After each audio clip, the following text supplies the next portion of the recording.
कोलकाता के दिल में, वह शहर जो कभी सोता नहीं था, एक छाया गलियों और अंधेरी जगहों में छिपी हुई थी, अपने साथ एक आतंक का राज ला रही थी। यह 1980 के दशक के अंत का समय था, और शहर एक भूतिया हत्यारे के डर से जकड़ा हुआ था, जिसे केवल स्टोनमैन के नाम से जाना जाता था। यह जुलाई की एक उमस भरी रात थी जब पहली हत्या का पता चला। हावड़ा ब्रिज के पास एक बेघर आदमी, जिसे स्थानीय लोग बाबू के नाम से जानते थे, सड़क पर मृत पाया गया। उसके सिर को एक बड़े पत्थर से बेरहमी से कुचल दिया गया था, जो आमतौर पर निर्माण कार्यों में उपयोग होता है। शहर ने मुश्किल से ध्यान दिया। आखिरकार, एक बेघर आदमी की मौत शायद ही कभी सुर्खियों में आती थी। हालांकि, एक हफ्ते के भीतर 2 और शव इसी हालत में पाए गए, उनके सिर भी उसी क्रूर तरीके से कुचले गए थे। पुलिस हैरान थी। पीड़ित सभी गरीब और बेघर थे, जो सड़क पर सो रहे थे, जिससे कोई स्पष्ट मकसद स्थापित करना मुश्किल हो गया था, सिवाय इसके कि यह एक बेमतलब हिंसा थी। जैसे जैसे लाशों की गिनती बढ़ी, डर ने शहर के ताने-बाने में प्रवेश करना शुरू कर दिया। अखबारों ने हत्यारे को स्टोनमैन नाम दिया, और यह नाम कायम हो गया। गरीब और बेघर, जो मुख्य लक्ष्य थे, समूहों में सोने लगे, इस उम्मीद में कि संख्या उन्हें कुछ सुरक्षा प्रदान करेगी।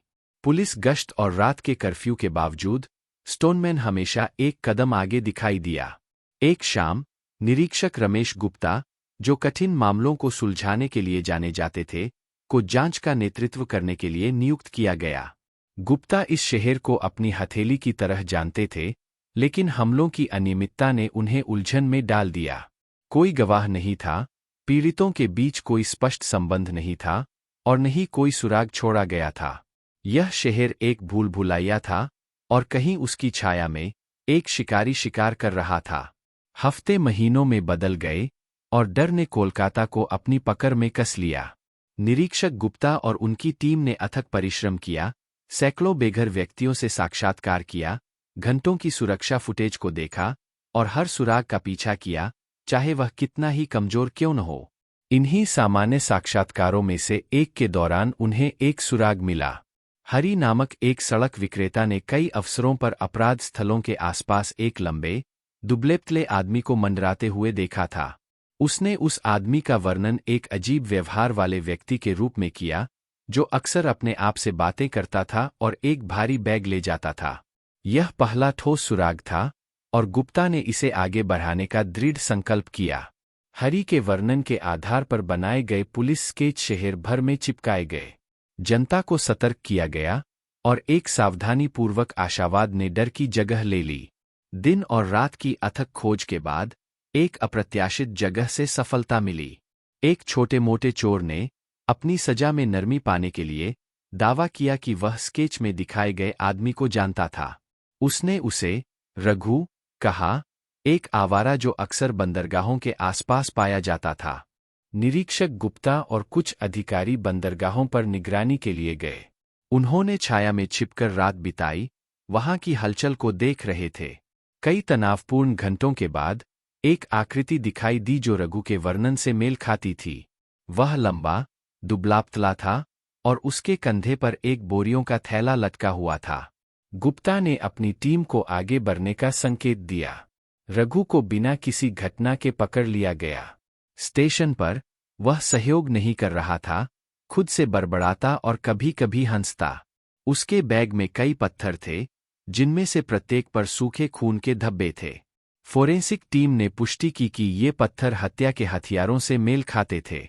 हालांकि साक्ष्य बढ़ते जा रहे थे, रघु ने हत्याओं में किसी भी संलिप्तता से इनकार किया। उसकी मानसिक स्थिति नाजुक थी, वास्तविकता और भ्रम के बीच झूल रही थी। गुप्ता को पता था कि रघु से स्वीकारोक्ति प्राप्त करना चुनौतीपूर्ण होगा, उसकी अस्थिर मानसिक स्थिति को देखते हुए। दिन रात की थकाऊ पूछताछ में बदल गए। गुप्ता ने हर संभव रणनीति आजमाई, सहानुभूति, धमकी, यहाँ तक कि धोखा भी। लेकिन रघु अस्पष्ट बना रहा, उसकी प्रतिक्रियाएं वास्तविकता और भ्रम का एक उलझा हुआ जाल थीं। गुप्ता को संदेह होने लगा कि रघु वह चालाक हत्यारा नहीं था जो उन्होंने कल्पना की थी, बल्कि वह एक बहुत ही भयावह खेल में एक प्यादा था। जब रघु हिरासत में था, तो एक और हत्या हुई, जो पिछले हत्याओं के समान थी। इसने पुलिस को भ्रमित कर दिया। अगर उनका प्रमुख संदिग्ध हिरासत में था तो स्टोनमैन फिर से कैसे हमला कर सकता था? यह स्पष्ट हो गया कि या तो रघु का कोई साथी था या वह निर्दोष था और असली हत्यारा अभी भी बाहर था। निरीक्षक गुप्ता ने रघु को रिहा कर दिया, लेकिन उस पर कड़ी नजर रखी। वह फिर से गलियों में वापस आ गया, लेकिन उस पर लगातार नजरें थीं। गुप्ता के अंतर्ज्ञान ने उन्हें बताया कि रघु पहेली का एक महत्वपूर्ण हिस्सा था, लेकिन उन्हें और सबूतों की जरूरत थी। गुप्ता ने असली स्टोनमैन को पकड़ने के लिए एक योजना बनाई। रघु को चारा बनाकर उन्होंने बेघर समुदाय में अफवाह फैलाई कि रघु ने पुलिस हिरासत से बचने का दावा किया है और फिर से हमला करने की योजना बना रहा है। पुलिस ने उन क्षेत्रों के आसपास निगरानी स्थापित की जहां पहले हत्याएं हुई थीं, उम्मीद करते हुए कि हत्यारा फिर से हमला करेगा। रातें लंबी थीं, भरी हुई तनावपूर्ण प्रत्याशा से। गुप्ता की टीम पतली थी, लेकिन वे चौकस थे। एक विशेष रूप से अंधेरी रात में उनके धैर्य का फल मिला। एक आकृति छाया से उभरी, एक सोते हुए बेघर आदमी के पास एक बड़े पत्थर के साथ पहुंची। टीम ने तेजी से काम किया, हमलावर को हमला करने से पहले ही पकड़ लिया। जिस आदमी को उन्होंने पकड़ा वह रघु नहीं, बल्कि विनोद नामक एक असंतुष्ट पूर्व पुलिसकर्मी था, जिसे सालों पहले बल से बर्खास्त कर दिया गया था। विनोद सड़क पर रह रहा था, समाज के प्रति एक गहरी नाराजगी के साथ। उसके पीड़ितों का चयन, बेघर लोग, उसके इस विश्वास से प्रेरित था कि उनकी मौतें किसी का ध्यान नहीं जाएंगी, जैसे वह महसूस करता था कि उसका जीवन भी दरकिनार कर दिया गया था। विनोद ने हत्याओं की बात कबूल की, अपने विस्तृत योजना और रघु को फंसाने के प्रयास का विवरण दिया, जिसे उसने दोस्ती करके और उसे हेरफेर करके अपनी योजना में शामिल किया था। उसकी गिरफ्तारी ने कोलकाता को जकड़े हुए आतंक को समाप्त कर दिया, लेकिन इसने शहर को उन अंतर्निहित सामाजिक मुद्दों के बारे में सोचने पर मजबूर कर दिया, जिन्होंने ऐसी त्रासदी को होने दिया। विनोद के जेल में होने के बाद कोलकाता धीरे धीरे अपनी व्यस्त दिनचर्या में लौट आया। बेघर लोग, हालांकि अभी भी असुरक्षित थे, ने अपनी जीवन में एक प्रकार की सुरक्षा महसूस की।